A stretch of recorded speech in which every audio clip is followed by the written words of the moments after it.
베드로전서 5장 1절부터 5절까지 제가 읽습니다. 너희 중 장로들에게 권하노니 나는 함께 장로된 자요 그리스도의 고난의 증인이요 나타날 영광에 참여할 자로라. 너희 중에 있는 하나님의 양무리를 치되 부득이함으로 하지 말고 오직 하나님의 뜻을 좇아 자원함으로 하며 더러운 일을 위하여 하지 말고 오직 즐거운 뜻으로 하며 맡기운 자들에게 주장하는 자세를 하지 말고 오직 양무리의 본이 되라. 그리하면 목자장이 나타나실 때에 시들지 아니하는 영광의 면류관을 얻으리라. 젊은 자들아 이와 같이 장로들에게 순복하고 다 서로 겸손으로 허리를 동이라. 하나님이 교만한 자를 대적하시되 겸손한 자들에게는 은혜를 주시느니라. 아멘. 우리는 참으로 많은 은혜를 구합니다. 그리고 그 은혜를 받는 놀라운 비결을 베드로 사도는 베드로전서 5장 5절에서 말씀하시는데 겸손한 자들에게는 은혜를 주시느니라. 나아가 이 교회 안에는 교만한 사람과 겸손한 사람들이 공존하여 있습니다. 교회 안에 나 예수님을 믿는다 하지만 교만한 사람들, 그 사람들에 대하여서 명백히 말씀은 이야기하는데 베드로전서 5장 5절이지요. 하나님이 교만한 자를 대적하시되. 교만한 사람들은 성경을 볼 때 그렇게 봅니다. 하나님께서 교만한 자를 대적하신다. 그 말은 크리스찬 가운데 교만한 자가 아니라 세상의 교만한 자다. 나는 예외다. 많은 경우 주의 종들이 교만합니다. 그리고 주의 종들은 생각하기를 나는 하나님 편에 있다. 그렇게 생각하고 나는 교만하지 않다 생각할 때가 많습니다. 그러나 베드로전서는 그리스도인들에게 쓰여진 말씀이지 불신자들에게 쓰여진 성경이 아닙니다. 그렇기 때문에 교회 안에 교만한 사람들, 나는 예수를 믿는다. 그런데 교만한 사람들은 하나님께서 자신들을 대적하신다 하는 것을 명심해야 됩니다. 나는 기도 생활을 열심히 하는데 왜 하나님의 은혜가 없지? 하나님의 말씀은 진리이기 때문에 자신이 깨닫든 깨닫지 못하든 이해하든 이해하지 못하든 그는 교만하다. 나는 왜 말씀을 많이 읽는데 말씀을 깨닫지 못하지? 그러면 그 사람이 동의하든 동의하지 않든지 간에 나는 교만하다 하는 것을 반드시 이러한 베드로전서 5장 5절의 말씀을 가지고는 알아야 합니다. 굉장히 중요한 영적인 원리입니다. 제가 과거에서부터 겸손, 교만 또한 베드로전서 5장의 말씀을 가지고도 많이 설교했기 때문에 오늘의 주된 내용은 교만과 겸손은 아닙니다. 아니고 특별히 이제 목회자들에게 해당되고 또 나아가서는 우리 모두에게 해당될 수밖에 없는 이야기를 하려고 그럽니다. 그것은 영적 학대에 대한 이야기가 됩니다. 영적 학대. 영적 학대가 뭐냐? 영적 학대가 베드로전서 5장의 말씀을 보면 5장 1절부터 읽어가면서 살피겠습니다. 너희 중 장로들에게 권하노니 나는 함께 장로된 자요 그리스도의 고난의 증인이요 나타날 영광에 참여할 자로다. 함께 장로된 자다. 주의 종이다 그 말이죠. 5장 2절 너희 중에 있는 하나님의 양무리를 치되 목회하는 것이죠. 아니면 우리 가정에서 자녀들을 양육하는 것도 부모의 입장에서는 양무리를 치는 것이지요.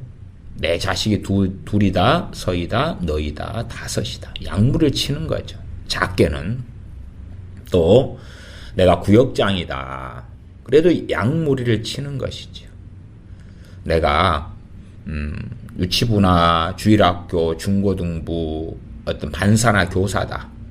그래도 양무리를 얼마간 치는 것에 해당될 것입니다. 구역장이다, 셀장이다, 리더다.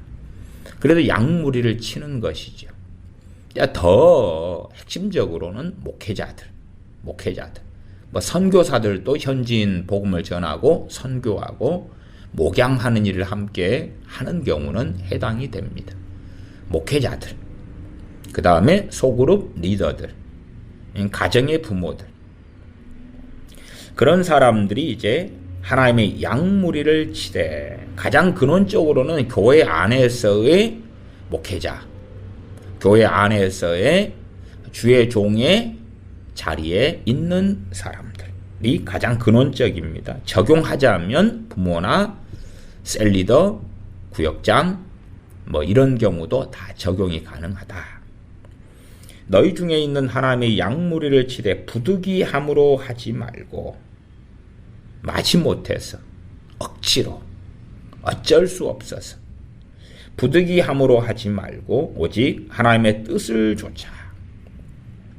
하나님의 뜻을 좇아가 일단은 핵심 구절에 들어갑니다. 하나님의 뜻 무슨 애언, 계시, 환상, 꿈 이게 아니라 하나님의 뜻 끄면 우리는 항상 명심해야 될 것은 성경 66권. 성경 66권 하나님의 뜻 말씀을 좇아서 이 일단 기본 그 다음에 이제 은사들을 통한 주님께서 원하시는 그런 어떤 뜻도 있을 수 있다. 그러나 그런 것은 그렇게 간단한 이야기는 되지 않습니다. 가장 근원적으로 말씀 66권을 통한 뜻을 모르는 사람들이 구체적인 삶 가운데 무슨 하나님의 뜻을 알 수 있다. 그렇다면 그 사람은 이미 미혹에 쌓여있는 그러한 목회자일 수밖에 없다. 그렇게 말씀드립니다. 오직 하나님의 뜻을 좇아 자원함으로 하며 더러운 일을 위하여 하지 말고 오직 즐거운 뜻으로 하며 더러운 이 우리가 세상 직업을 가지면서 월급을 받고 돈을 버는 그것은 정당한 것입니다. 그러나 내가 돈 벌기 위해서 목회를 한다. 그러면 그것은 더러운 이익이 되는 것입니다. 돈 벌기 위해서 목회를 한다. 그런 경우는 대부분 우리가 뭐 쉽게 판단해야 될 문제는 아닙니다만은 목회자들이 월급을 자꾸만 올려달라고, 자기가 월급을 올려달라고, 교인들이 혹은 당회나 재직교회에서 이번에 목사님 월급을 올리자 이렇게 말이 나오기보다는 자신이 사람들을 조종해가지고 자기 월급 올려달라고, 자기에게 있는 상여금, 뭐 퇴직금 무슨 돈을 얼마를 달라고 하면 이 사람이 돈 벌기 위해서 목회하는구나. 그렇게 열매로 드러내는 것이 될 수밖에 없겠습니다. 더러운 일을 위하여 하지 말고 이익을 위하여. 그건 세상의 월급이나 장사하고는 다른 것입니다. 장사에서 이문을 정당하게 남기는 것은 더러운 이익이 아닌데 목회자가 교인이 더 들어오면 그러면 재정이 많아지고 내게 돌아올 돈이 많아지기 때문에 한다. 그러면 더러운 이가 됩니다. 더러운 일을 위하여 하지 말고 오직 즐거운 뜻으로 하며 5장 3절 이것이 오늘의 핵심 말씀입니다. 영적 학대에 대한 핵심 말씀입니다. 맡기운 자들에게 주장하는 자세를 하지 말고 오직 양무리의 본이 되라. 주장하는 자세를 하지 말아라. 주장하는 자세. 주장하는 자세가 뭐냐 그러면 이 목회자가 교인들에게 지시, 명령, 오더를 내리는 것을 이야기합니다. 많은 경우 목회자들은요, 교인들에게 지시, 명령, 오더를 내립니다. 그것은 크나큰 범죄가 되고 나아가서 영적 학대가 됩니다. 학대란 단어는 일단은 좀 아시죠? 아동학대, 아니면 남편이 아내를 학대한다, 폭행한다, 욕설한다, 학대가 되죠, 학대. 그런데 영적 학대라 그러니까 신앙생활 안에서 일어나는 학대, 믿음 생활 가운데 일어난 학대를 영적이라는 단어를 써서 제가 영적 학대라 그렇게 말씀드리는 것입니다. 아마 이 영적 학대에 대해서는 제가 한 10여 년 전에 한 번인가 얼마 설교한 적은 있는 것 같습니다. 영적 학대. 주장하는 자세를 하지 말아라. 그러면 어떤 부분에서 목회자들은 교우들에게 이야기해야 되느냐. 또 마찬가지로 거꾸로 교인들도 목회자가 요구하는 것이 무엇이 영적 학대이냐 하는 것을 분별해야 됩니다. 이 베드로전서 5장 5절에 보면 젊은 자들아 이와 같이 장로들에게 순복하고 순종하고 젊은 사람들이야 고집도 세고 혈기도 많다. 뭐 이런 입장에서 본다면 장로들에게 주의 종들에게 순복해라. 그러면 얼마나 주장하는 자세를 해서 지배하고 조종하는 것이 심각하게 이 순복하는 자세를 가진 사람들과 만나면 불에다가 기름을 붓는 것처럼 더 상황이 악화되고 심각하게 될 수가 있습니다. 교인들에게 너희는 주의 종에게 순복하라 그랬어요. 순종하고 복종하라 그 말이죠. 복종하라, 순종하라. 너희가 원하지 않는 일을 시키더라도 아멘하고 따르라. 그러나 이러한 5장 5절의 말씀의 전제는 뭐냐 하면 이 장로된 자, 다시 말하면 주의 종의 반열에 있는 사람, 목회자 등에게 먼저 말씀이 있는 거예요. 하나님의 뜻을 좇아서 자원함으로. 또한 맡기운 자들에게 주장하는 자세를 하지 말고 오직 양무리의 본이 되라. 이 주장하는 자세가 뭡니까? 이 주장하는 자세가 지배하고 조종하는 것을 이야기하는 거예요. 그러한 목회자들에게 이 주장, 고집, 지시, 명령을 교인들이 받게 되면 그러면 대다수의 경우가 학대받는 일이 벌어져서 그 사람의 신앙생활에 상당한 마이너스가 일어납니다. 제가 1990년 중반인가요? 그 상담의 자료들을 읽을 때에 영적 학대의 결과가 성폭행 당한 것과 아주 유사하다. 이러한 조사들이 있었습니다.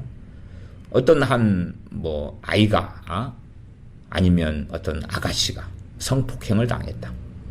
근데 그것 때문에 겪는 정신적인 고통, 심리적인 아픔 등등 수치심, 모멸감, 자기 증오 그런 것들 많이 나타날 거 아닙니까? 영적 학대를 당했다. 목회자로부터 영적 학대를 당했다. 그럴 때의 결과물도 그와 대동소이했다 하는 이야기입니다. 영적 학대라는 것을 우리는 아주 좁게 보는 경향이 있는데 성경적으로 그것이 그렇게 단순하거나 좁은 것이 아니다 하는 것을 이해를 하셔야 되겠습니다.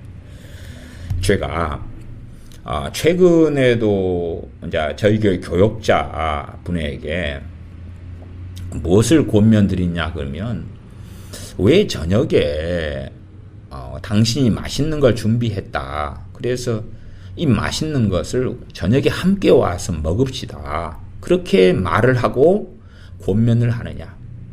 그것은 좋지 않은 것이기 때문에 하지 말아라. 그렇게 권면을 드렸어요. 아니 맛있는 거 닭도리탕을 맛있게 했어요. 교인들 먹게 해야지. 그리고 닭을 한 10마리 사다가 닭도리탕을 맛있게 했어요. 그런 다음에 이제 교인들에게 연락하는 거예요. 닭도리탕 해놨으니까 와서 함께 먹읍시다. 좋은 마음이잖아요. 근데 그것은 잘못된 것입니다. 여러분들이 이제 그걸 곰곰이 살피셔야 돼요. 살피셔야 돼요. 그것이 왜 잘못된 것이 되고 그것이 한 걸음 나아가면 영적 학대가 되는지를 아셔야 돼요. 목회자들은요, 경계선을 봐야 돼. 경계선. 운전하는 사람은 경계선을 보잖아요. 가장 기본적인 경계선은 뭐죠? 첫째는 중앙선. 운전하는 사람은 중앙선, 경계선을 보는 거예요. 중앙선을 넘어가면 어찌 되죠? 끔찍한 사고가 언제든지 일어날 수 있어요. 표시된 신호를 따라서 중앙선이 아니라 유턴하거나 좌회전, 우회전 하거나 그런 건 괜찮은데 좌회전, 우회전이나 유턴 구간이 아닌데 중앙선을 넘어간다면 항상 끔찍한 일은 겪을 수 있다 그 말이. 그것처럼 이 경계선을 봐야 돼요. 또 도로하고 사람이 다니는 인도가 있지요. 도로와 인도의 경계선을 명확히 봐야 되지. 명확히 봐야 돼. 그러한 경계선을 보지 못하는 목회자나 또한 교인들이 굉장히 많습니다. 목회자가 관여할 수 있는 영역인지, 목회자가 관여하면 간섭죄가 되는 영역인지 하는 경계선을 교인들도 보고 있어야 되고 목회자는 당연히 봐야 됩니다. 교회 안에서 영적인 어린아이가 목회자가 될 수 없잖아요. 지금 현 시점의 한국 교회나 전 세계 교회들의 문제가 영적으로 성장하지도 못하고 영적 세계를 알지도 못하고 말씀도 잘 알지 못하는 사람들이 신학교를 나오고 학위를 얻어서 이 목사가 되는, 목회자가 되는 주의 종의 자리에 들어오는 끔찍한 참사들은 오랫동안 있어 왔습니다. 그러나 명확한 것은 영적인 어린아이가 주의 종의 자리에 들어가면 안 된다는 사실입니다. 뭔 모르는 20살짜리가 말씀도 모르는데 주의 종의 자리에 들어가가지고 어험 내가 주의 종이다. 그것은 자기만 죽일 뿐만 아니라 하나님의 양무리를 죽이는 끔찍한 범죄 속에 들어간다는 사실입니다. 영적으로 성장한 사람을 하나님께서 주의 종으로 부르시는 것이고 영적으로 성장한 사람은 경계선을 아는 것입니다. 어린아이들을 3살짜리, 4살짜리 이런 아이들은 차가 얼마나 무서운지 모를 수 있습니다. 그렇기 때문에 길을 건널 때 어떻게 해야 된다, 도로 건널 때 어떻게 해야 된다 가르치죠. 위험하니까. 경계선을 잘 모르니까. 치매 걸린 사람도 잘 모릅니다. 도로에 함부로 뛰어들기도 합니다. 치매 걸린 노인분들. 경계선을 이제는 잊어버렸다. 위험하죠. 목회자들이 영적인 어린아이가 되면 경계선을 보지 못합니다. 어느 것이 주의 종의 자리에서 관여하고 섬기고 도와줘야 될 것인지, 어느 것은 그렇게 들어가면 범죄가 되고 다른 말로 영적 학대가 되는 일인지를 알지 못합니다. 선생된 자들은 더 큰 심판을 받기 때문에 너희는 아무나 선생이 되지 말아라 꼭 경고합니다. 아무나 선생이 되지 말아라. 그러나 목회자들은 내가 목회자가 되었기 때문에 나는 가장 큰 영광의 면류관을 쓸 것이다. 나는 칭찬을 받을 것이다. 나는 좋은 동기, 좋은 마음을 가지고 있기 때문에 하나님께서 기뻐하실 것이다. 아닙니다. 좋은 동기, 좋은 마음을 가진 사람은 한국의 목회자들 가운데 그래도 상당히 많습니다. 문제는 좋은 동기, 좋은 마음만이 아니라 진리를 따라 말씀을 따라 행할 때에 하나님을 기쁘시게 할 수 있고 진리를 따라 행할 때에 성령님께서 그와 함께 하시는 것입니다. 자, 그럼 얼마 전에 이제 저녁에 목회자가 저녁에 맛있는 걸 해놨습니다. 교우 여러분, 오늘 저녁에는 집에서 잡수시지 마시고 오십시오. 그랬습니다. 그것이 영적 학대가 되고 범죄가 된다.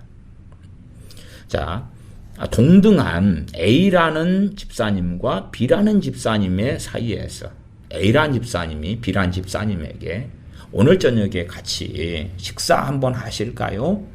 그러면 동등한 관계이기 때문에 B라는 집사님이 아이고 아니요, 나 바빠요, 나 시간이 안 되네요, 거절할 수 있다고 그 자유가 있어요. 말하자면 정말로 이 영적 학대나 범죄 가운데 안 들어가는 가장 간단한 것은 뭐냐 그러면 이런 일상사 부분의 문제에 있어서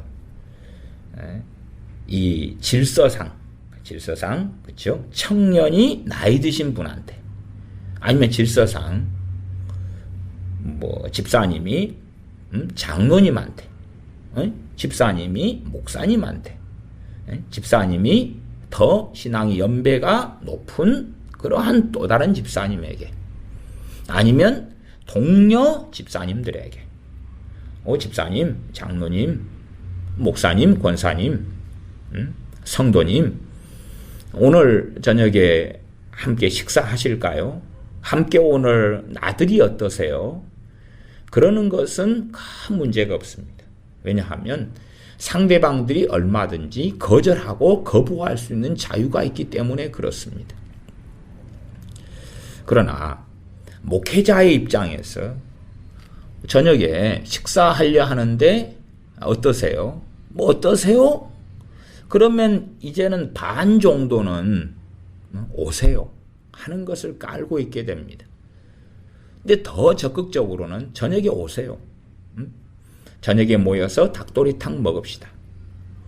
그러면 이제 교인된 입장에서는 거절할 수 있겠는가? 또한 거절하면 이렇게 장로들에게 순복하고 젊은 자들아 이와 같이 장로들에게 순복하고 이러한 베드로전서 5장 5절의 말씀하고는 어찌 되는가? 야, 목사님이 이야기하는데 내가 바쁘다고 안 가. 주의 종이 이런 일상사회 부분에서 뭔가를 이야기하고 말하고 주장하는 자세죠. 주장하고 이걸 너무 많이 하는데 그것은 간섭하는 죄를 짓는 것이며 이 경계선을 보지 못하는 것입니다. 주장할 때에 무엇을 주장해야 됩니까? 하나님의 뜻을 조차 해야 된다. 거기에 베드로전서 5장 2절입니다. 야, 성령님께서 감동하셨어. 저녁에 닭도리탕 먹으라고. 아니요, 그건 자의적인 것이죠. 성경 말씀에 어느 교회, 어느 교인들은 모일 모시에 닭도리탕을 저녁에 먹어라. 그게 없어요. 말씀에가 없다 그 말.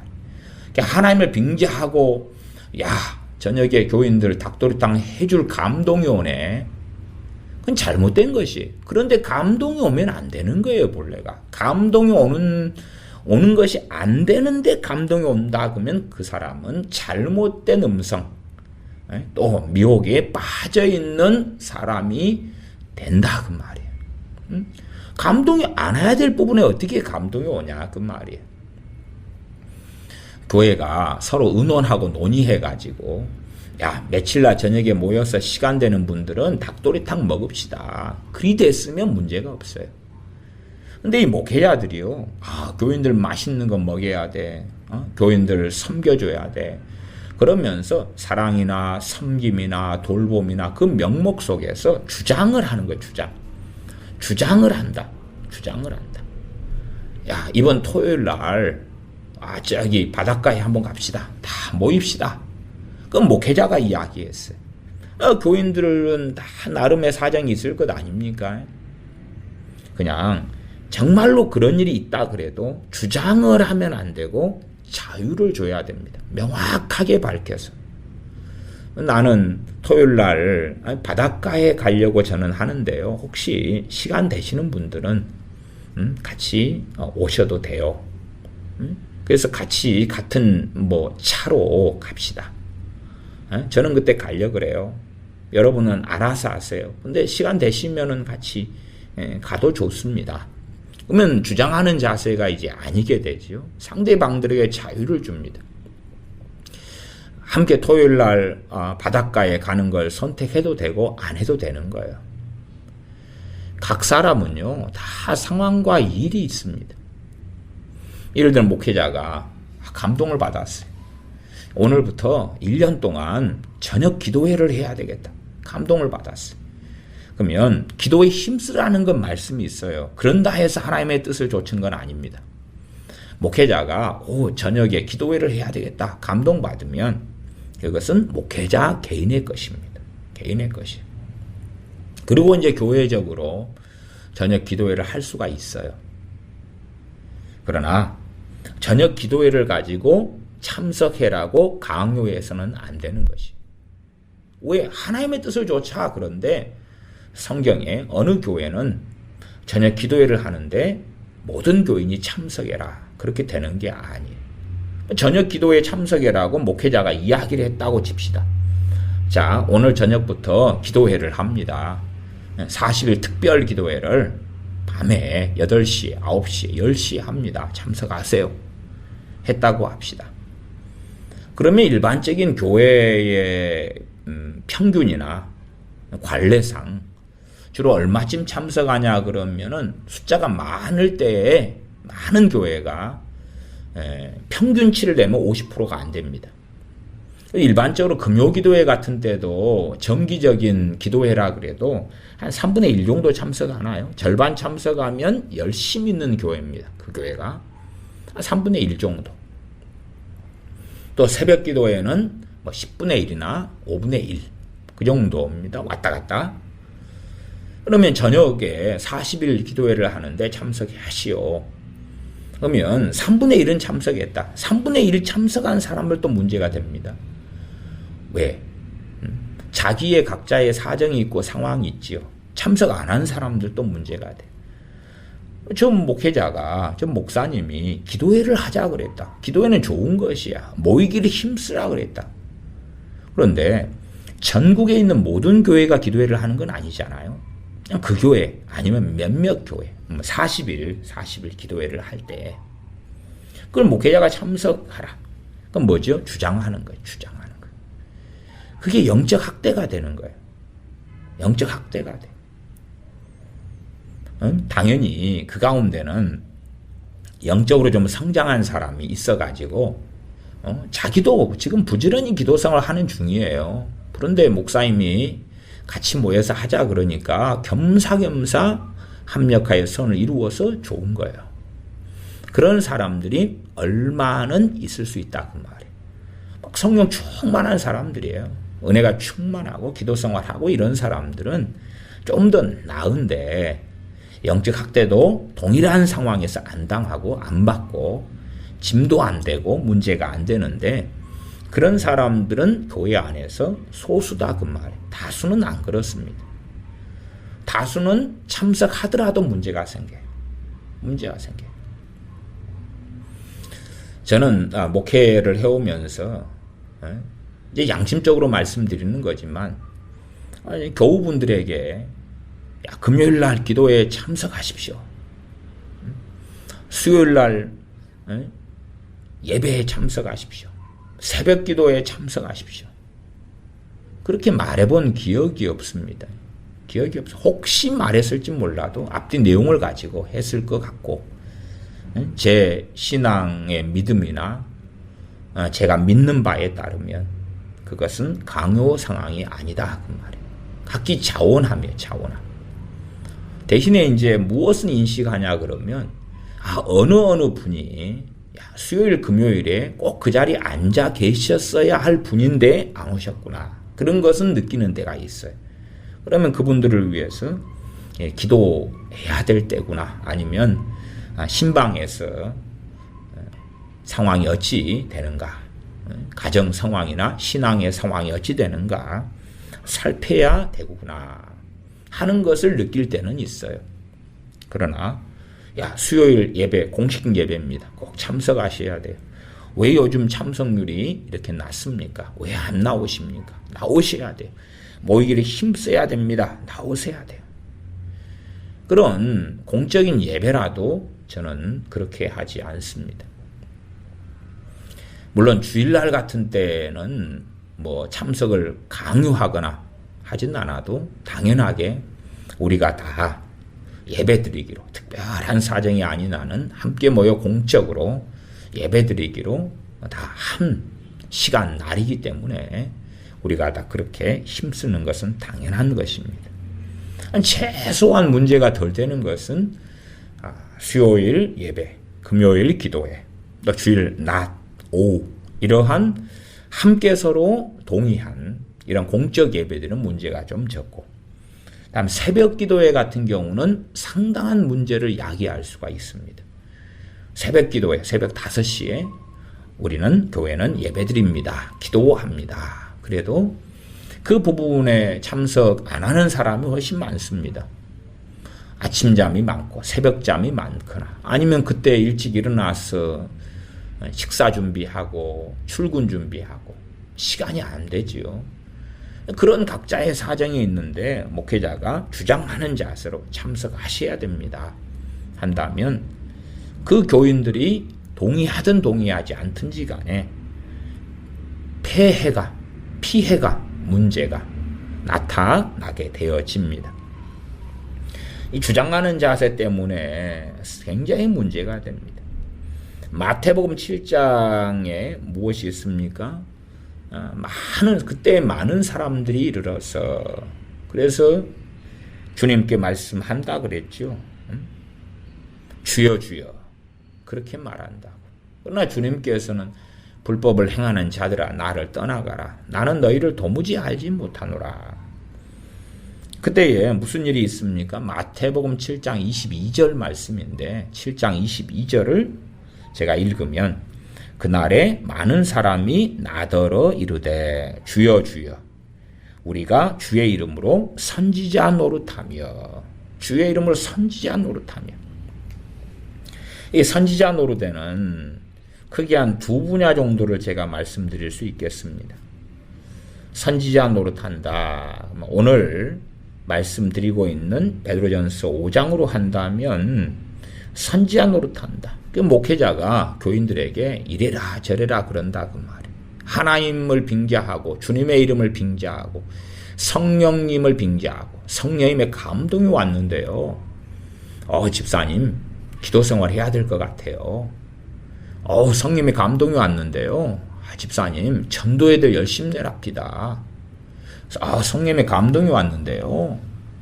지금 이사해야 될 것 같아요. 집 팔아야 될 것 같아요. 그것이 뭐죠? 선지자 노릇이요. 선지자 노릇. 그 사람에게 뭘 하라고 지시하고 가르치는 거예요. 더 끔찍한 것은 이 선지자 노릇의 핵심은 하나님을 빙자한다는 거예요. 하나님의 뜻인 말씀을 제외하고는 그런 일은 없어야 되는 거예요. 없어야 돼. 그런 일은 없어야 돼. 우리 삶에 있어서 결정하는 영역에서 한 10개가 있다 그러면 그 중에 9개는 지혜로 결정해야 돼. 지혜로 결정해야 돼. 시장 가서 이 시장 가서 이걸 살까 말까? 그럼 뭘로 결정해야 돼요? 지혜로. 집에 이게 있는가 없는가, 지금 필요한가 지금 안 필요한가, 가격은 싼가 비싼가. 그러지 거기에서 계시를 받나요? 거기에서 막 감동을 받고. 콩나물을 살려 그러는데 뭘로 결정하죠? 지혜로 결정하잖아요. 콩나물이 싼가 비싼가, 아니면 콩나물이 상했는가 안 상했는가, 콩나물을 나나 내 가족은 먹고 싶은가, 가정주부인 나는 콩나물로 요리할 줄 아는가. 요리할 줄 알면 사는 거죠. 또 가격도 싸고 저렴하고, 콩나물 먹은 지가 좀 오래됐다 그러면 살 수 있는 거예요. 콩나물로 국을 끓일까 나물을 할까, 그렇게 해서 살 수 있는 거예요. 지혜로 결정해야 하는 거예요. 이 세제, 세탁기, 세제를 산다. 뭘로 결정해요? 지혜로. 집에가 세탁기, 세제가 많은가 적은가, 떨어져 가고 있는가, 살 때가 됐는가, 아니면 세제의 가격은 얼마나 되는가, 이 세제는 때가 잘 빠지는가 그렇지 않는가. 근데 그것을 감동받아가지고 이 세제를 사야 되겠다는 감동이 온다. 성령님의 감동이 온다. 그 사람들은 이미 미혹에 빠진 사람들이. 그러니까 하나님의 음성을 일상사 속에서 듣는다 그러면서 음성을 들을 수 없는 영역에서 듣는 사람들이 태반입니다. 미혹이에요. 미혹도 미혹이고 상식, 지혜가 없는 사람, 경계선을 알지를 못하는 거예요. 알지를 못해요. 우리가 핸드폰이 하나가 망가져서 새 핸드폰을 사야 된다. 그럼 뭘로 해야 돼요? 게시받아야 돼요? 아니요, 지혜로. 이 모델이 가격이 어떤가? 요금은 얼마 나오는가? 내가 원하는 기능이 있는가? 내가 사진을 많이 찍는다. 그러면 사진에 대한 화질이 어떤가? 이런 것을 가지고 봐야 될 거 아니에요. 아니면 나는 핸드폰 안에 많은 용량이 필요해. 그러면 핸드폰의 저장 용량이 얼마나 되는가? 그러지 그런 것을 다 넘어서서 야, 이 모델을 손에 잡고 보는 순간에 감동이 왔다. 이 모델로 해야 되겠다. 그런 식으로 하나님의 음성 듣기 하는 사람들이 너무 많아요. 그런 일상사의 문제는 90% 이상이 지혜로 결정하는 거예요. 그런데 이제 문제는 더 심각한 건 선지자 노릇이죠. 목회자의 선지자 노릇. 아니면 소위 은사 받았다, 애언 받았다 하는 사람들이 다른 교인들에 대한 선지자 노릇. 끔찍하죠. 다른 교인들에 대한 선지자 노릇은 그건 또 동등한 입장이라면 아니요, 거절할 수 있어요. 그러나 주의 종이 선지자 노릇한다. 집사님 이번에 장사를 하려고 하지요. 보니까 김밥 장사 하셔야 될 것 같아요. 뭐죠? 선지자 노릇인 거예요. 끔찍하죠. 그것은 지혜로 기도하면서 그 당사자가 결정하는 거예요. 가져가고 의논도 하고. 그러지 그것 가지고 목사님이 계시를 받아가지고 당신 김밥 장사 해야 될 것 같아요. 당신은 옷 장사 해야 될 것 같아요. 그런 건 아니다 그 말이에요. 그런 쪽으로 은사가 일상사 속에서 나타나느냐. 사도행전을 보시면 꿈, 환상, 애언, 기적, 표적, 이적 등등이 어떨 때 나타나죠? 하나님의 나라를 위해 나타나요. 복음 전파를 위해 나타나요. 근데 사람들은 계시가 왔어. 그런데 나의 신변잡기적인 거야. 나의 일상사야. 하나님의 영광하고는 상관이 없는 거야. 구두를 사는데 계시가 와. 옷을 사는데 계시가 와. 감동을 받아. 저는 그런 사람들을 미쳤다. 미치려면 곱게 미쳐라. 곱게 미쳐라. 그래서 제가 지난 시간에는 성령님의 은사들이 하나님의 음성을 듣는데 핵심이고 하나님의 음성의 90% 이상을 성령의 은사들이 그 부분에서 하나님의 음성을 듣는데 작용한다. 다른 말로 하면 성령의 은사들이 없는 사람이 나 음성 듣는다. 그 사람은 잘못된 사람이고 잘못된 길에 걸어간다 그 말. 대부분의 음성이라는 것은 자기의 느끼는 감정이죠. 감정 그것을 고상하게 말해서 감동. 나아가서 이 감동이라는 것도 자기의 감동도 문제고 또한 속살거는 영을 통한 감동도 문제고 귀신의 감동도 문제인데 이것을 하나님의 이름을 빙자한다는 거예요. 그건 정말로 끔찍한 범죄가 되는 것입니다.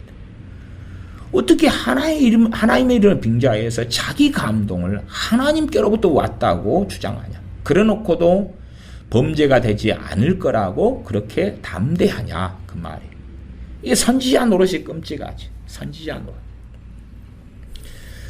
노릇을 하면서 주의 종이 이제 뭔가를 지시하는 겁니다. 예를 들어 이런 것도 너무 빈번한 일들인데 신년이 되면 교회 안에 여러 직분이 있고 여러 일들이 있죠. 사역, 교회 안에 사역이 있어요. 그 가운데 일반적인 것 그런 거 봅시다. 셀 시스템을 교회가 가지고 있다. 그러면 셀장, 셀 리더를 누구를 시켜야 할까? 거기에서 이제 목회자가 정하는 거예요. 목회자가 정해서 아니면 자원하는 사람이 있으니까 반은 채워졌어 자리가. 그런데 반이 안 채워졌어. 좀 하라고 자원하라 그래도 교인들이 안 해요. 그러면 이제 목회자가 소위 신령하니까 기도를 해요. 기도를 하면서 하나님, 이 셀 리더의 자리에는 누가 들어가는 게 좋을까요? 그리고 이제 감동해보는 거예요. 이리 생각도 하고 이리 기도도 하고 저리 기도도 하다가 이제 발표하는 거예요. 자, 아무개 집사님은 지금 1셀장을 하십시오. 1셀장. 또 아무개 집사님은 이 구역의 셀장을 하십시오. 이렇게 해서 오더를 내리는 거예요. 이게 주장하는 자세입니다. 또한 선지자 노릇입니다. 이건 영적 학대가 되거든요. 이런 일을 너무 빈번하게 목회자들은 습관적으로 하고 교인들은 또한 당하는 거예요. 당하는 거예요. 근데 안 한다 그러면 또 문제가 되지. 안 한다 그러면 목회자의 관계가 문제가 되고 목회자는 그 사람을 굉장히 좋아하지 않게 됩니다. 감히 주의 종의 권위에 도전을 해.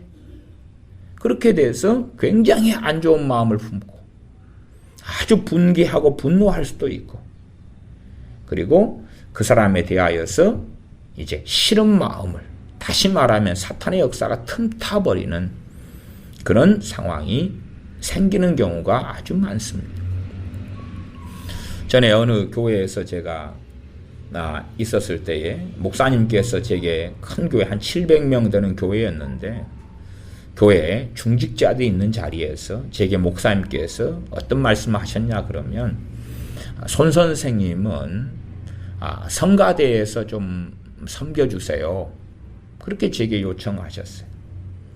제가 그 목사님께 저는 음악적인 자질이 없습니다. 그 부분에 달란트도 사명도 없습니다. 그렇기 때문에 교회에서 제가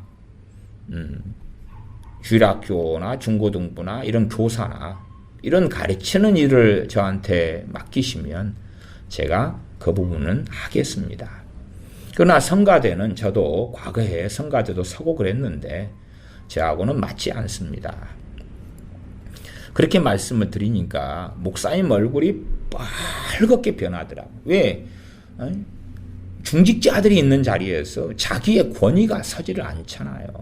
제게 지시하고 명령을 했는데 제가 아니요 그러니까 이제 목사님 얼굴이 빨갛게 되고 그러니까 중직자 몇 분이 저한테 오셔가지고 목사님 그 옆에 서재가 있었거든요. 그리 가자는 거예요. 가자. 그래가지고 이제 저한테 야단을 치고 책망을 하고 훈계를 하고 지금 당신 잘못하고 있는 거야. 아니 저 거룩한 주의 종인 목사님이 이분은 유명한 부흥사입니다. 부흥사.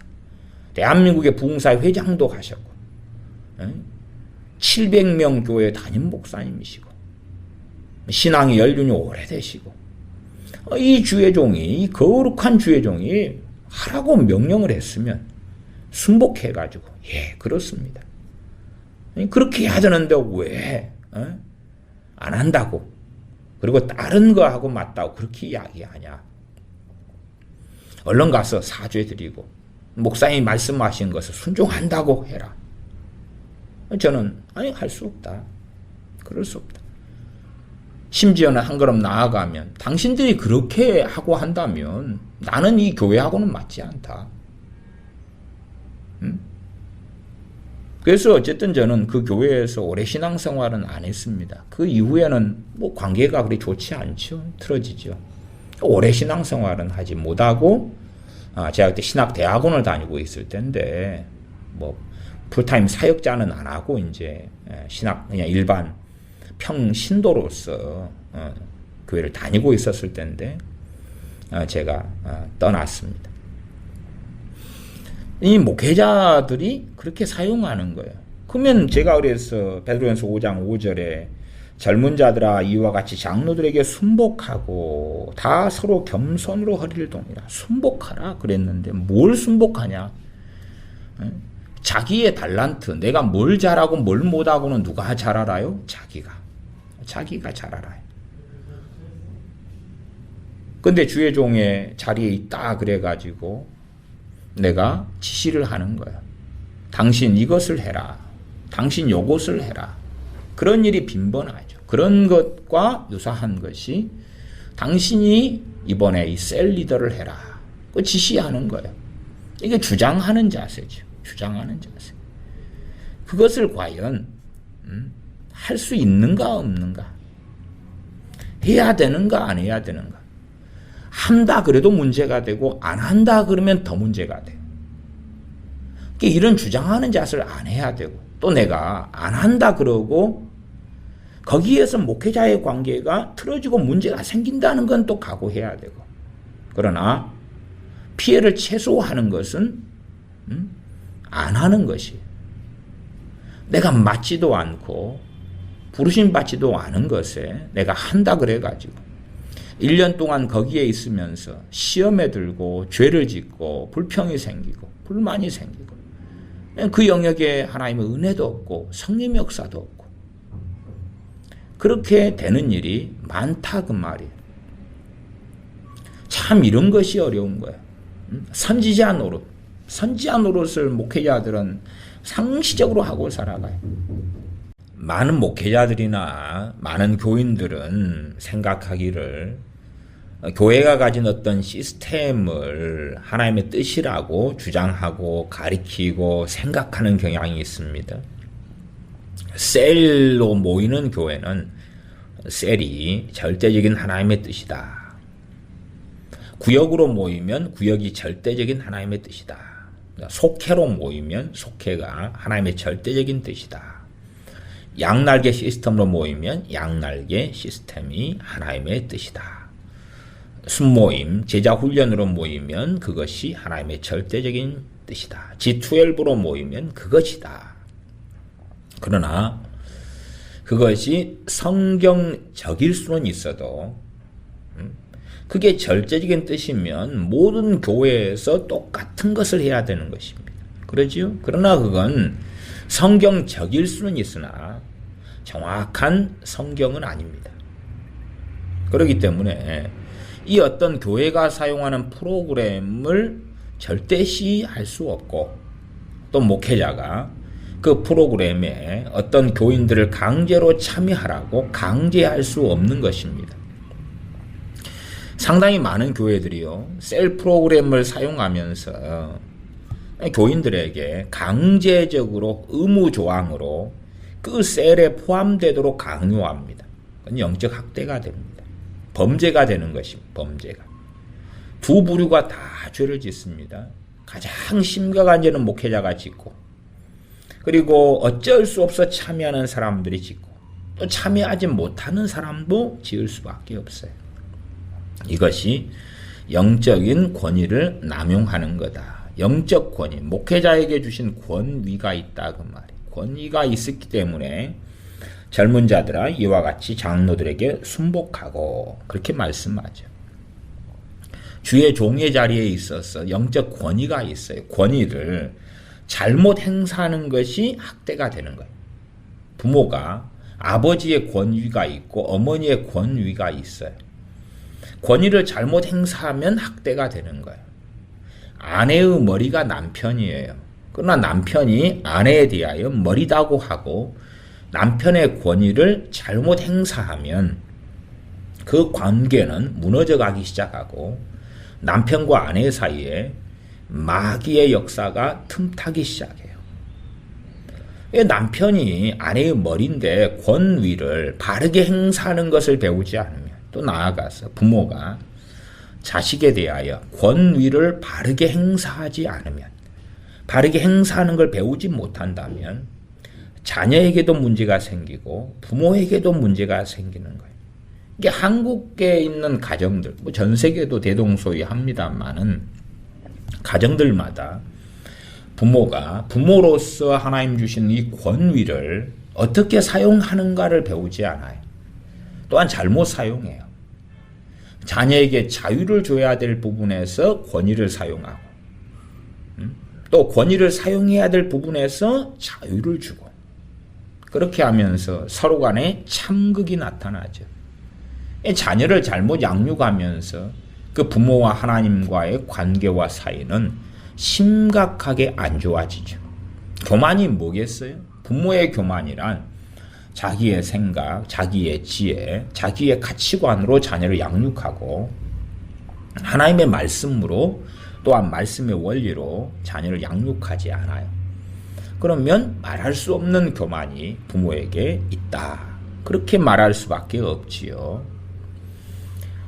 다시 이제 돌아가면 선지자 노릇, 부모의 영적 권위, 남편의 권위, 어머니의 권위, 주의 종의 권위를 남용하고 오용해가지고 이걸 내가 주의 종이 결정할 수 없는 걸 결정하는 거예요. 그래서 내가 기도해봤더니 이번에 차량 봉사를 김 집사님께서 하셔야 될 것 같아. 그 감동이 왔어요. 선지자 노릇이죠. 선지자 노릇. 그러면 어떻게 해야 되냐 그 말이에요. 자원함으로 하나님을 섬기기를 원하시는 것이 고린도 후서의 말씀이에요. 자원함으로. 그러나 자원함이 아니라 지금 주장하는 자세를 하고 있는 거예요. 맡기운 자들에게 주장하는 자세를 하지 말고 오직 양무리의 본이 되라 말씀하셨는데, 그리하면 베드로전서 5장 4절에 목자장이 나타나실 때, 목자장은 목자들의 우두머리 주님이시죠. 주님께서 재림하실 때에 시들지 아니하는 영광의 멸류관을 얻으리라. 그러나 자기의 지혜, 자기의 계시, 자기의 감동으로 이걸 이렇게 하고 저걸 저렇게 해라. 전에 우리 가정에도 그런 일이 있었습니다. 예전에 제 형이 고등학교를 마치고 이제 대학을 가려는데 신학교를 갈지 일반 대학을 갈지 해서 고민했어요.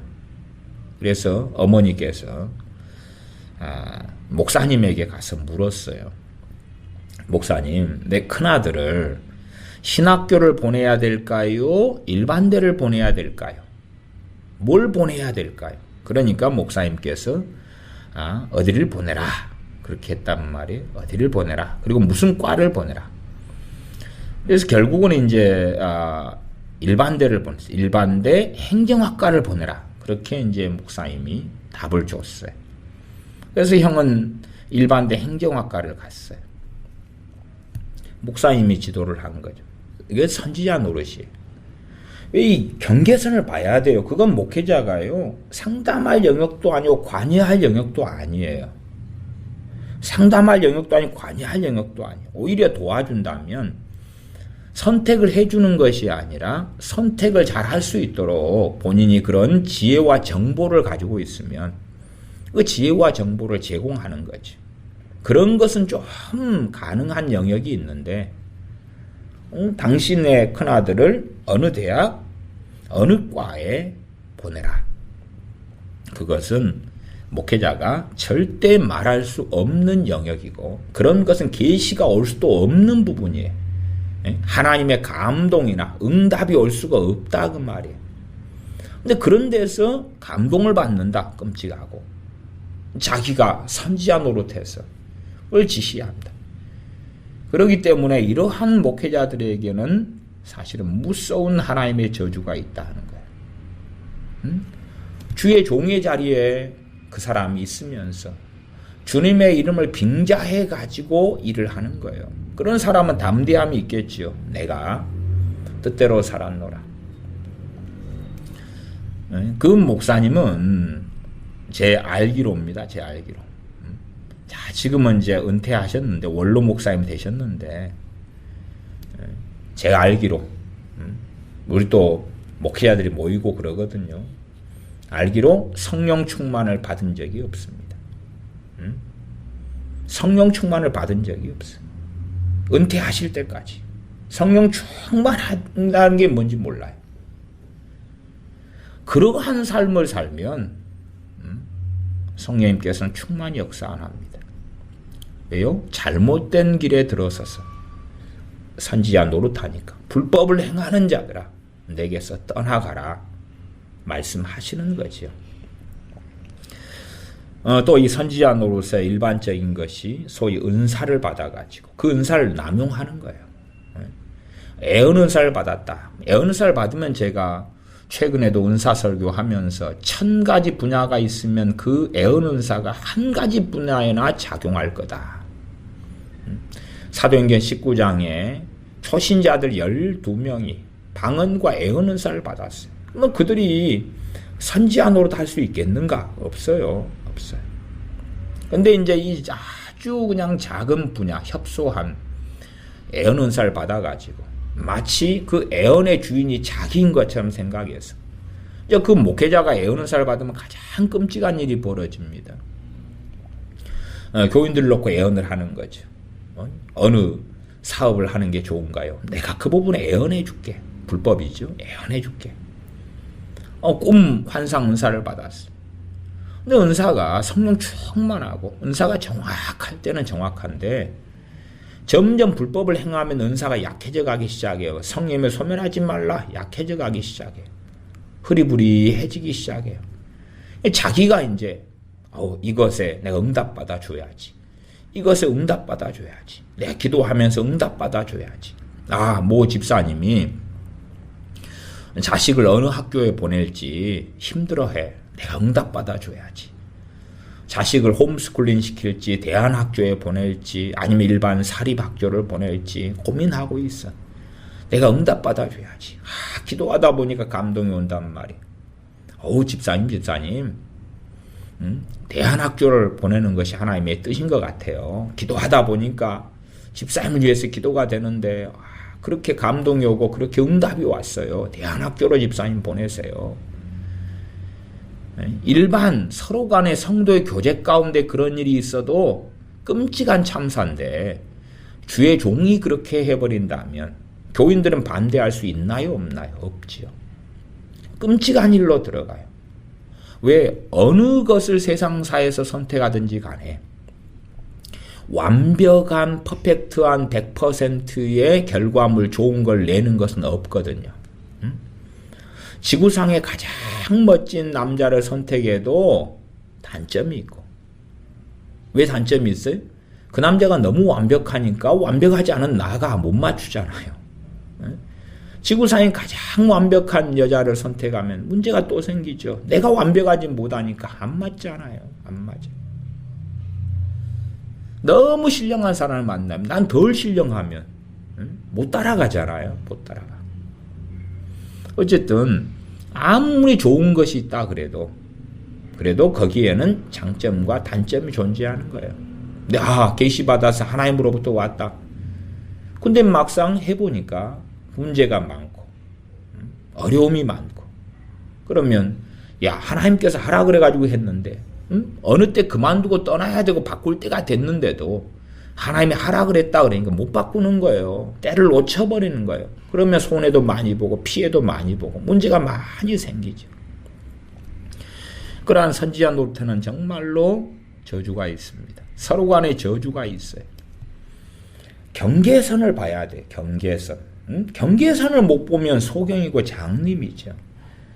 영적으로 성장한 사람이 주의 종의 자리에 들어가야 되고 하나님께서 그런 사람을 부르실 수밖에 없는 거예요. 불법적으로 주의 종이 된 사람들이 너무 많아요. 경계선을 못 보는 거예요. 주장하지 않아야 될 때 주장하는 거예요. 자, 그러면 이 베드로전서 4장을 좀 봐보겠습니다. 4장 14절부터 봐보겠습니다. 베드로전서 4장 14절부터 제가 읽어갑니다. 너희가 그리스도의 이름으로 욕을 받으면 복 있는 자로다. 영광의 영 곧 하나님의 영이 너희 위에 계심이라. 우리가 주님 때문에 욕을 먹고 주님 때문에 모욕을 당하고 주님 때문에 고난을 받으면 성령님이 그 위에 계시다 그 말이에요. 우리가 성령님께서 내게 충만히 역사하시지 않는 이유가 무엇인가? 그리고 거꾸로 이 말씀을 가지고 생각하면 내가 주님하고 다른 길을 걸어가면 내게는 성령 충만을 주시지 않는다 그 말이에요. 자기 확신 가운데 나는 주님과 같은 길을 걸어갑니다. 주님을 사랑합니다. 그런데 성령 충만이 없어요. 그러면 자기 보기에는 옳게 보이는데 주님 보시기에는 옳지 않다 그 말이죠. 4장 15절 너희 중에 누구든지 살인이나 도적질이나 악행이나 남의 일을 간섭하는 자로 고난을 받지 말려니와. 제가 남의 일에 간섭하는 죄에 대하여 과거에 설교를 몇 편을 했습니다. 그래서 남의 일에 간섭하는 것을 더 자세하게는 설명하지 않습니다. 근데 고난이 찾아오는 죄로 인한 고난, 크게 몇 가지가 나왔냐 그러면 4가지가 나왔습니다. 첫째는 살인죄고, 두 번째 도적질이고, 세 번째 악행이고, 네 번째 남의 일에 간섭하는 걸로 고난을 받는. 이건 하나님께로부터 고난이 아닙니다. 자초하는 고난이. 그리고 네 번째가 남의 일에 간섭하는 거예요. 누가 남의 일에 간섭을 제일 많이 합니까? 목회자들, 목사들. 남의 일에 간섭을 제일 많이 하죠. 상담이라는 명목 속에서. 문제는 교인도 문제예요. 교인도 자기 영역의 일인데 자기가 지혜로 해결해야 되고 선택해야 되고 길을 걸어가야 될 것인데 목회자에게 물어보는 거예요. 물어봐서 어떻게 할까요? 그럼 목회자는 그 영역이 누구의 땅이고 누구의 영역인지 알아야 됩니다.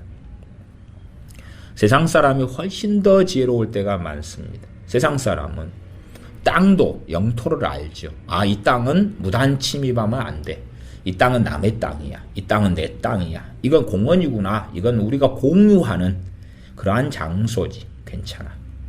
이것은 남의 집이긴 한데 보니까 집이 이발소네, 가게구나, 미용실이네. 그러면 내가 들어가서 머리를 커트하고 헤어하러 들어가야 되겠다. 그거 상관없잖아요. 근데 가정집에 그냥 무단으로 들어간다. 범죄잖아요. 문제가 생길 수 있죠. 얼마든지. 그러니 경계선을 봐야 된다. 경계선을. 남의 일에 간섭하지 말아라. 교회 안에서도 집사님, 권사님, 장로님, 소위 신령하다는 사람들이 남의 일을 가지고 기도를 하는 거예요. 중보기도 다 그런 입장. 남의 일을 가지고 기도해요. 그래가지고 뭘 받아요? 응답을 받아요. 하나님의 이름을 빙자한 선지자 노릇이고, 그리고 남의 일에 간섭하는 거죠. 간섭하는 거예요. 그런 일을 하면서도 거꾸로 신령하다고 생각해요.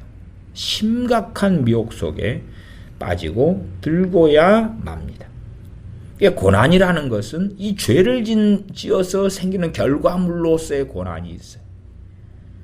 이 땅에 있는 고난을 사람들은 다 자기 죄로 인한 고난이 상당히 많은데도 이건 연단이다 혹은 주님의 뜻대로 받는 고난이다 이렇게 거짓말하고 합리화하는 경우는 많습니다.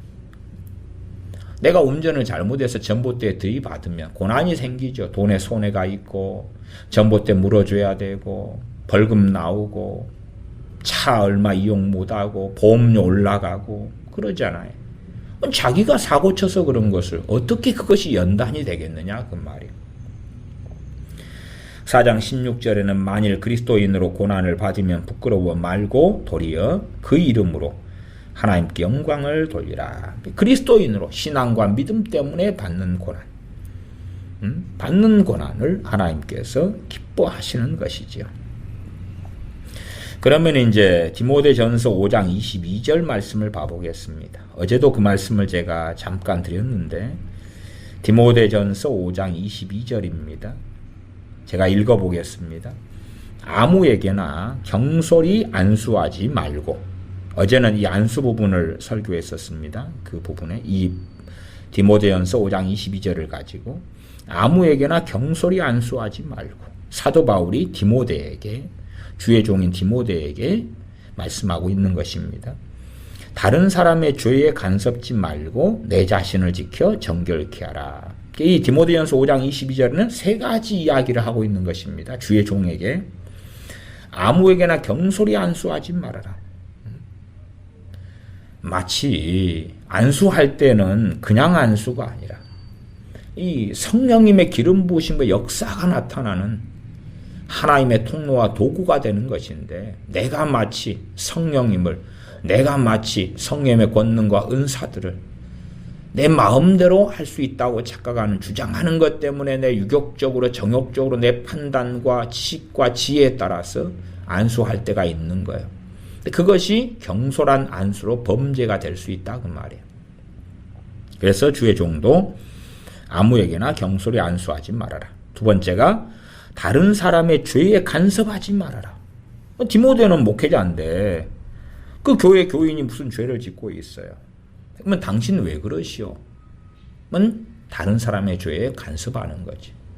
목회자들이 교인들의 죄에 간섭할 때가 많아요. 심지어는 교인들이 다른 교인들의 죄에 간섭할 때가 많아요. 다른 사람의 죄에 간섭하는 게 뭐죠? 간섭죄라요. 간섭죄.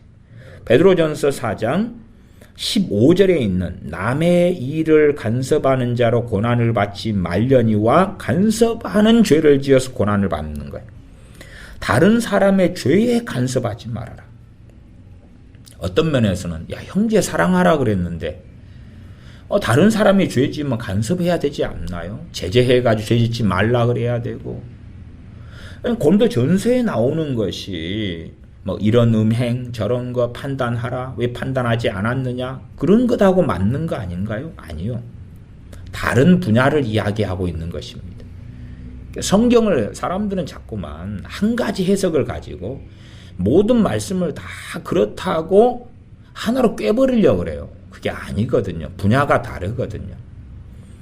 여러분이 그런 것이 이해 안 되면 저기 전문의들, 의사 전문의들을 찾아가 보세요. 심장 전문의가 심장에 대하여, 위암 전문의가 위에 대하여, 뇌 전문의가 뇌에 대하여 이야기하는 것이 뇌나 심장, 위장, 대장 다 달라요. 이게 달라요. 말씀도 다른 영역과 다른 부분들을 이야기해요. 어떤 사람은 뜯어 붙여버리는 거예요. 이걸. 그러면은 필연적으로 문제가 생기죠. 성경 해석상의 문제가 생기는 거예요.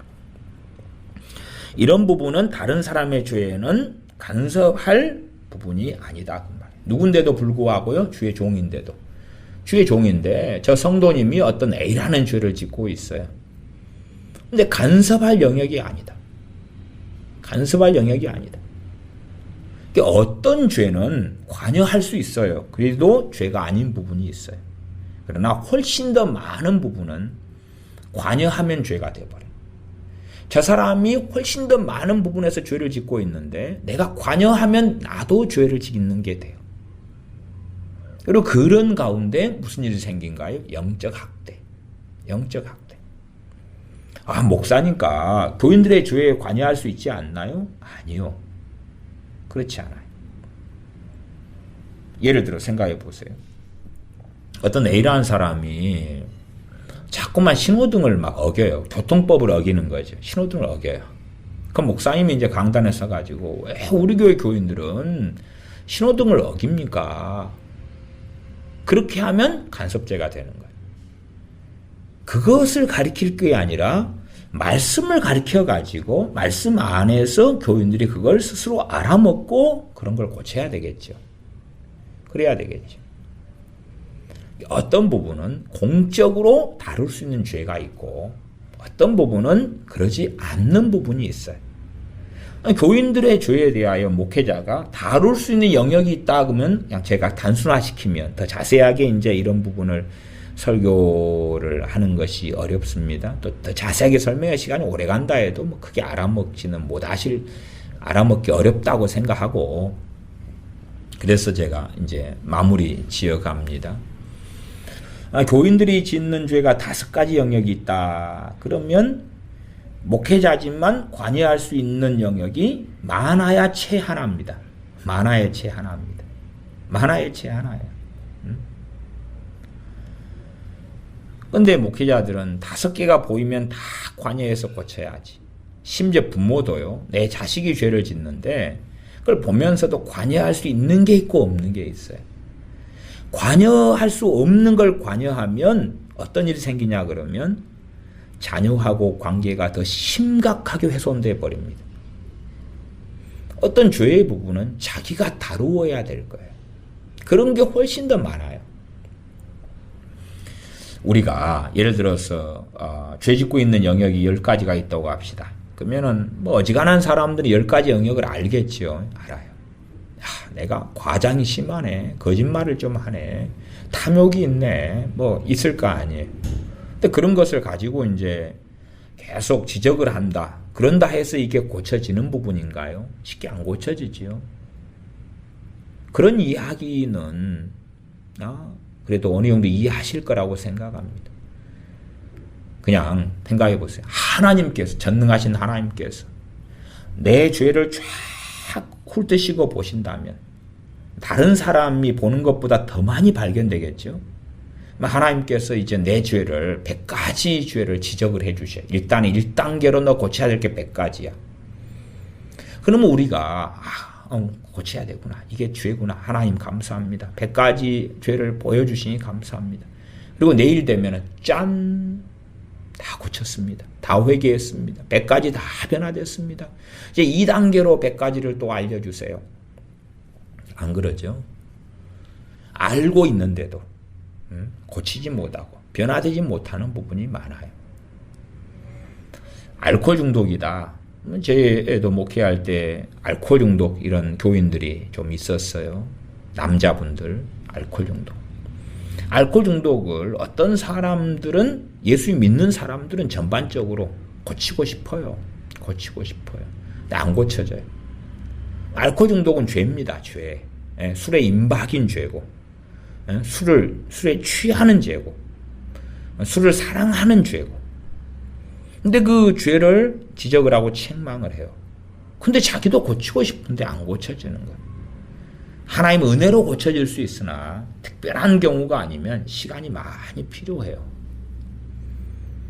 이게 남의 죄에 관섭을 죄면 다 끼어들어야지. 그게 형제 사랑 아닙니까? 형제 사랑이 아니라 죄예요. 죄. 자기 죄고 상대방을 죄짓게 하고.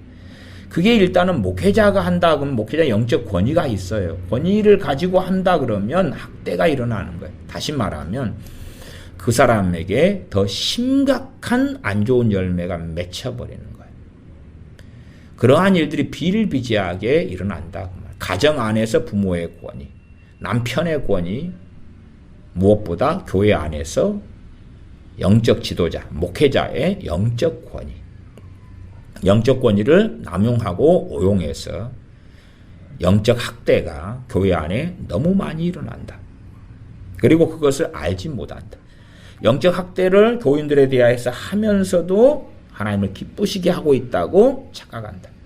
영적 학대를 하면서도 나는 하나님의 뜻대로 교회를 양무리를 치고 있다고 착각한다. 그렇지 않습니다.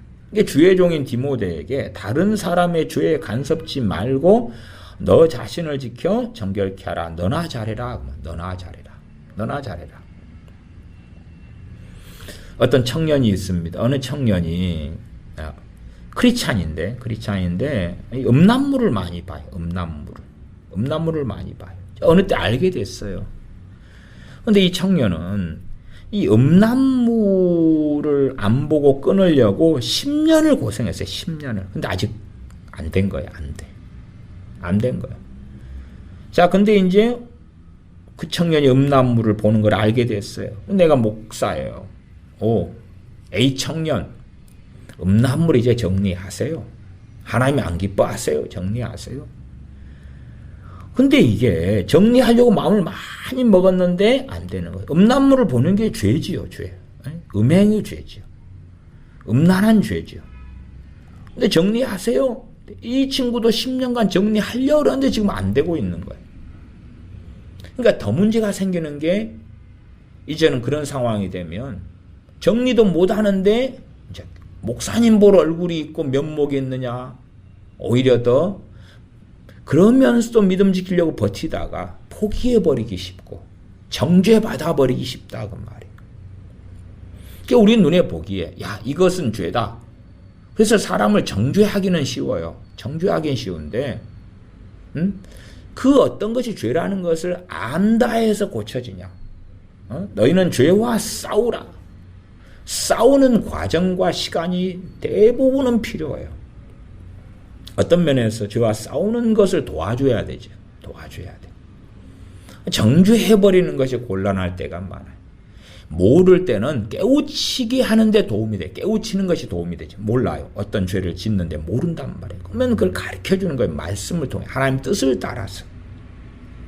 그러나 상당히 많은 것은 알아요. 시간이 필요해요. 그가 씨름하고 있어요. 그가 싸우고 있어요. 자주 패배하고 있어요. 오히려 필요한 것이 응원이 필요할 때가 많아요. 응원이 필요할 때가. 그 죄를 짓는 것을 환영하는 게 아니라 죄와 싸우고 승리하는 시간이 필요할 때가 많아요. 그럼 다른 사람의 죄에 간섭지 말아라. 함부로 관여하다가 목회자인 자신도 훨씬 더 깊은 죄 가운데 빠져들고 그 교우들도 오히려 더 마이너스가, 오히려 더 해악이 나타날 때가 많아요. 오히려 너 자신을 지켜 정결케 하라. 다른 말로 하면 니나 잘해라. 그 말, 니나 잘해라. 주의 종인 디모데에게 사도 바울을 통해서 하나님께서 니나 잘해라. 모든 주의 종들에게 너 자신부터 똑바로 하나님 앞에 정결하게 살아라. 다른 사람의 죄에 간섭하지 말아라. 말씀을 통해서 로고스, 객관적인 말씀을 통해서 바르게 가르치는 것이 중요한 거예요. 이제 각 사람의 죄의 부분에 간섭하고 혹은 각 사람의 삶의 부분에 목사들이 관여해가지고 선지자 노릇하고 교회의 어느 프로그램을 도용해서 절대적인 하나님 뜻이다 그래가지고 강제로 그 프로그램 속에 교인들을 집어넣고 셀, 후역, 양날개 시스템, 알파 코스 강제로 집어넣고 그런 프로그램을 도용할 수는 있으나 가지고 올 수는 있으나 목회자가 그것은 그래도 선택의 자유를 줘야 돼. 아무리 참여율이 저조하더라도 실제로 참여율이 저조하면 그만두는 게 저거 좋지요. 전도 프로그램. 자, 총동원 전도 주일입니다. 한 사람당 10명씩 전도합시다. 잘못된 것입니다. 전도하라. 성경적이죠. 총동원 전도 주일에 자, 일단은 10명씩 말하자면 태신자, 전도할 사람을 마음에 품고 10명의 명단을 제출하세요. 강요죠, 강요. 이건 영적 학대입니다. 그 다음에 이제 보고하세요. 자, 이제는 총동원 전도주일에 1명 이상을 데리고 나오세요. 누군가는 데리고 나오죠. 그것은 영적 학대가 되는 거예요. 뭐 전도하는 건 좋은 건데요. 새벽에 특세합시다. 특별 새벽 기도회 합시다. 할 수 있어요. 그러나 강제하면 안 되죠. 총동원 전도질 할 수 있어요. 그러나 1명 이상 데리고 오세요. 10명의 태신자 목록을 제출하세요. 교회 안에가 일반적으로 한국 교회 안에가 이런 영적 학대로 가득해요. 근데 변태는 변태하고 만나는 거예요.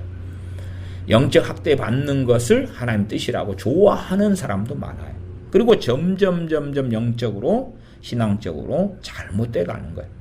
문제는 이 학대받은 사람의 문제가 뭐냐 하면 학대받은 사람의 대부분이 나중에 학대자가 돼요.